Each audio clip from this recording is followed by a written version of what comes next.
Hello guys, हम लोग आज आए थे राजकोट हाजी डैम पे घूमने के लिए। छठ पूजा यहाँ पे कैसे मनाते हैं हम लोग वो दिखाने के लिए। तो कुछ हमारे दोस्त आए थे, आप लोग उनसे मिलिए, बात कीजिए। नाम बता दीजिए अपना। हाय गाइस, हम गौतम कुमार अखिलेश भाई के साथ आज जुड़े हुए हैं। आज यहाँ राजकोट में हाजी डैम में छठ पूजा का माहौल चल रहा है, इसीलिए हम आपको कुछ मनोरंजन दिखाना चाहते हैं। आप हमारे वीडियो पे बने रहिए। मैं रामचंद्र बहराइच का आया हूँ, आज भाई के साथ में मिला हूँ। अपना नाम बताइए भाई। राहुल कुमार। गाइस हम लोग आए हैं साथ में मेला घूमने। एक हमारा भाई बैठा हुआ है। हम लोग आपको दिखाएंगे पूरा छठ पूजा का मेला।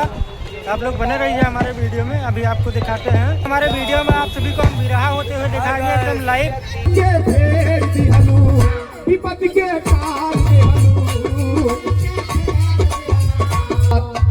मैया रानी की कृपा बरसती रहे, परिवार से कुशल रहे, आबाद रहे।